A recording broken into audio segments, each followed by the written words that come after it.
रोजाना स्वास्थ्य संबंधित वीडियो देखने के लिए राजू दीक्षित आयुर्वेदा को सब्सक्राइब कर बेल आइकन जरूर दबाएं ताकि आपको ऐसे ही दुर्लभ जानकारियां मुफ्त में रोजाना मिलती रहें।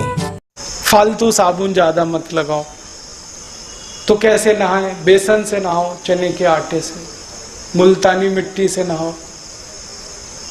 नहीं तो तौलिया भिगा लो पानी में, गीले तौलिया से शरीर रगड़ लो, पानी से नहा लो। नहीं तो दूध से नहा लो।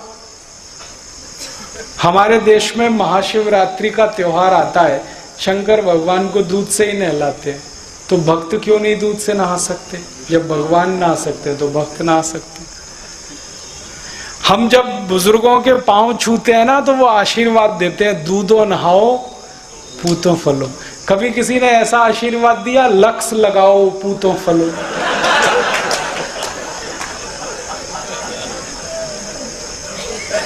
या लाइफ बॉय लगाओ पुत्रियां फलो। हमेशा कहते हैं दूधो नहाओ पूतो फलो। तो बुजुर्गों की इतनी तो मानो कि दूध से नहाओ। अब दूध से नहाने के फायदे क्या हैं? दूध से नहाने का फायदा, एक तो दूध की बिक्री बढ़ेगी, मुनाफा किसानों को मिलेगा, गाय पालनी पड़ेगी, भैंस पालनी पड़ेगी, पशुधन बढ़ेगा। पशुधन ही देश का धन है। वो कहते थे ना, गोधन गजधन बाजधन और रतन धन खान। तो गाय पशु ये सब धन है, देश का संपत्ति है, बोझा नहीं है कोई। दूध की डिमांड बढ़े तो यही होने वाला है। और दूध से नहाएंगे तो और एक फायदा है, साबुन का खर्चा कम।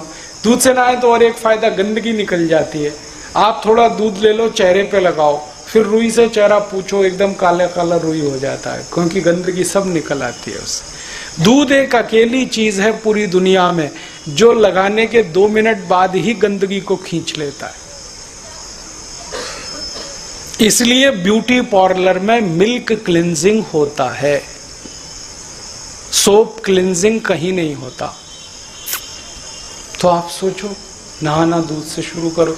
1-2 चम्मच दूध लगता है, 1-2 चम्मच कच्चा दूध लेके तेल की तरह से रगड़ लो, पानी से नहा लो, तो त्वचा एकदम नरम रहती है। त्वचा नरम रहेगी तो कोल्ड क्रीम का खर्चा बचेगा,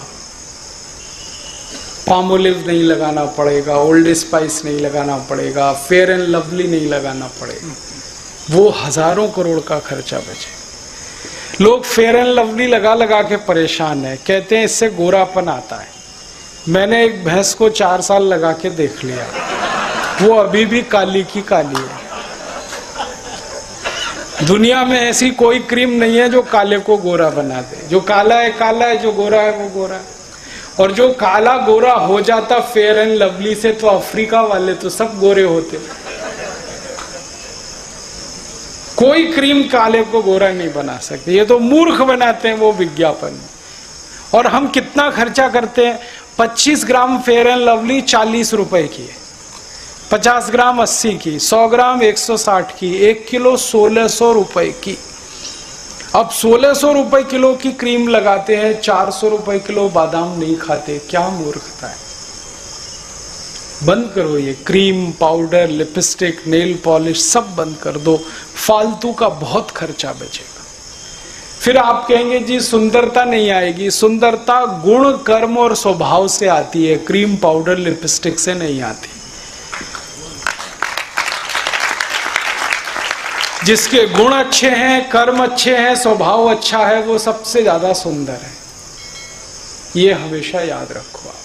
और हम किसी को भी याद करते हैं ना, तो गुण, कर्म, स्वभाव पर याद करते हैं, सुंदरता से किसी को याद नहीं किया जाता इस देश।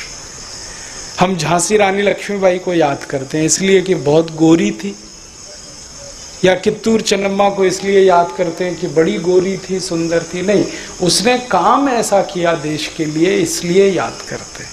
कर्म किया, गुण उसमें ऐसे थे, तो गुण याद रखे जाते हैं, कर्म याद रखा है। कभी कोई आदमी मरता है ना, तो ऐसे कोई याद नहीं करता, ओ मर गया, कितना गोरा था बेचारा, मर गया। कोई याद नहीं करता। हमेशा याद करते हैं, ओ कितना गुणी था, देशभक्त था, राष्ट्रभक्त था, धर्म प्रेमी था, मर गया, ऐसे याद करते। गुण याद होते हैं, कर्म याद होते हैं, स्वभाव याद होता है। सुंदरता याद नहीं रहती, क्योंकि सुंदरता क्षणिक है, नश्वर है, हमेशा नहीं रहती। क्यों फंस गए इसमें फिर क्रीम पाउडर लिपस्टिक? हम तो हिंदुस्तानी लोग कहते हैं आत्मा की सुंदरता की बात है, शरीर में कहाँ फंसे।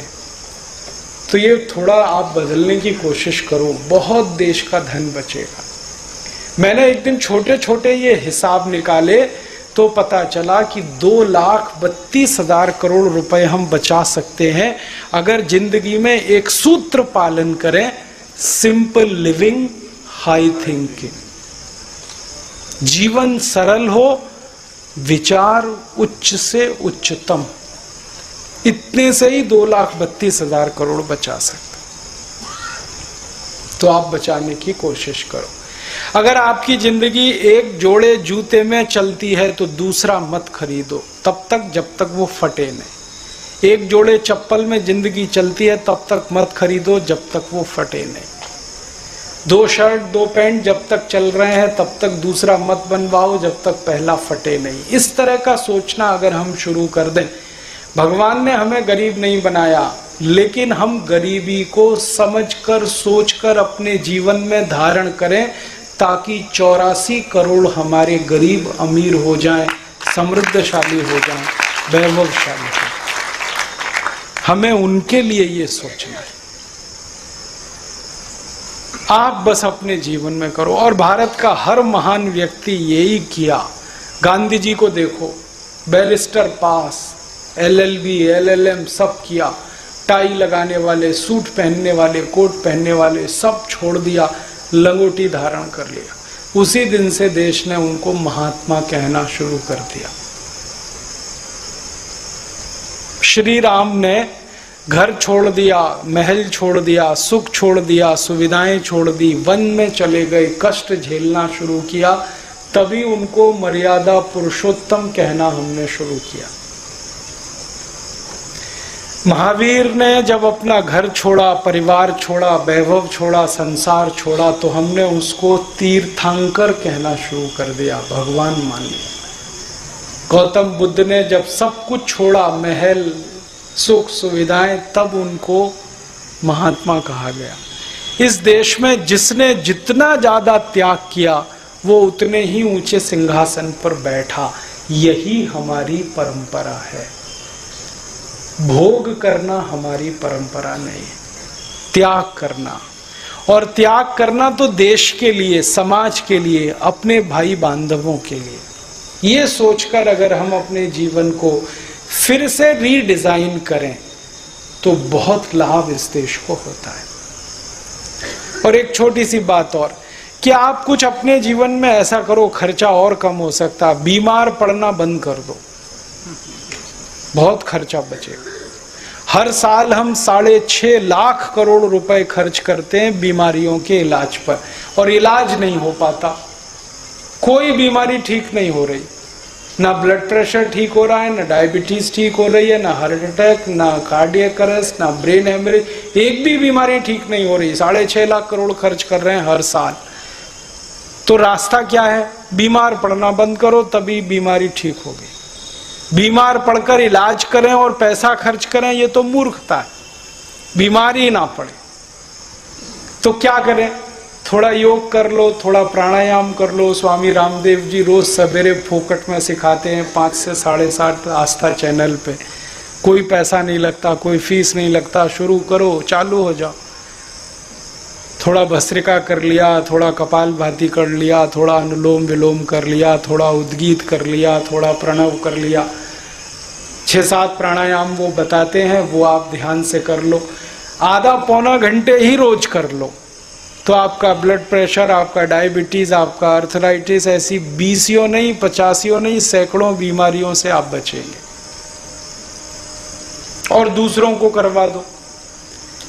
इसके लिए क्लास चलती है, योग कक्षाएं चलती हैं, यहाँ होशंगाबाद में भी होती होंगी। यहाँ भी योग शिक्षक हैं, उनके शरण में चले जाओ, उनको बुलाओ, वो सिखाएंगे, आप सीख लो उनके पास जाके।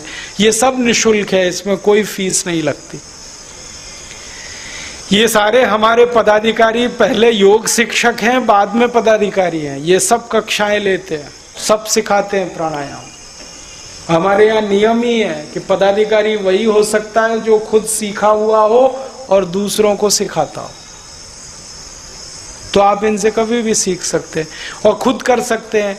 महीने में कुछ स्पेशल क्लास भी ये लोग आपकी करा सकते हैं, 4 दिन 5 दिन महीने में, और सामान्य कक्षाएं तो रोज चल सकती हैं। रोजाना स्वास्थ्य संबंधित वीडियो देखने के लिए राजू दीक्षित आयुर्वेदा को सब्सक्राइब कर बेल आइकन जरूर दबाएं, ताकि आपको ऐसी ही दुर्लभ जानकारियां रोजाना मुफ्त में मिलती रहें। भाई राजू दीक्षित जी का यह व्याख्यान सुनने के लिए आप सभी का तहे दिल से धन्यवाद। राजू दीक्षित जी की इस वीडियो को अधिक से अधिक अपने दोस्तों के साथ शेयर जरूर करें, ताकि प्रत्येक व्यक्ति इन दुर्लभ व्याख्यानों का लाभ उठा सके एवं अपना व अपने परिवार का इलाज बिना दवाइयों के बेहतर ढंग से कर सके। वीडियो को लाइक जरूर करें ताकि हमारा उत्साहवर्धन हो एवं हम आपको ऐसी वीडियो लगातार पहुंचाते रहें। राजू दीक्षित आयुर्वेदा को सब्सक्राइब कर बेल आइकन जरूर दबाएं, ताकि वीडियो सबसे पहले आप तक पहुंच पाए। और दोस्तों, इसी के साथ साथ ज़्यादा से ज़्यादा स्वदेशी सामान खरीदने की कोशिश करें और भाई राजू दीक्षित जी के स्वदेशी भारत अभियान का हिस्सा बने। धन्यवाद।